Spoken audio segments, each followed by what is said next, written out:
Ma'am, can we get Malacanang's reaction to the decision of the Timor-Leste Court of Appeals to reject the request of the Philippine government for the extradition of former Congressman Arnolfo Teves Jr.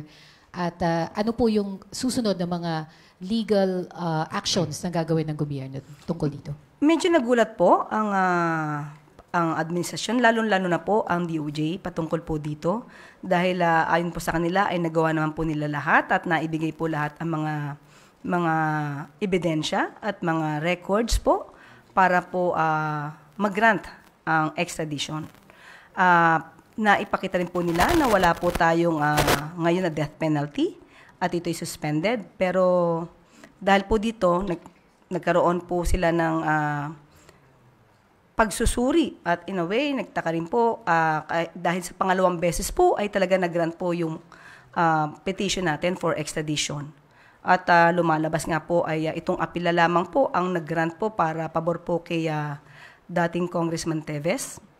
At ang naging issue lamang po yata dito ay mga teknikalidad patungkol po dun sa umiiral na batas sa atin. Pero ayon po sa DOJ at nakausap po natin si ASEC Mico, ay mag-aapila po sila, magpa-file po sila ng appeal sa Court of Appeals po ng Timor-Leste.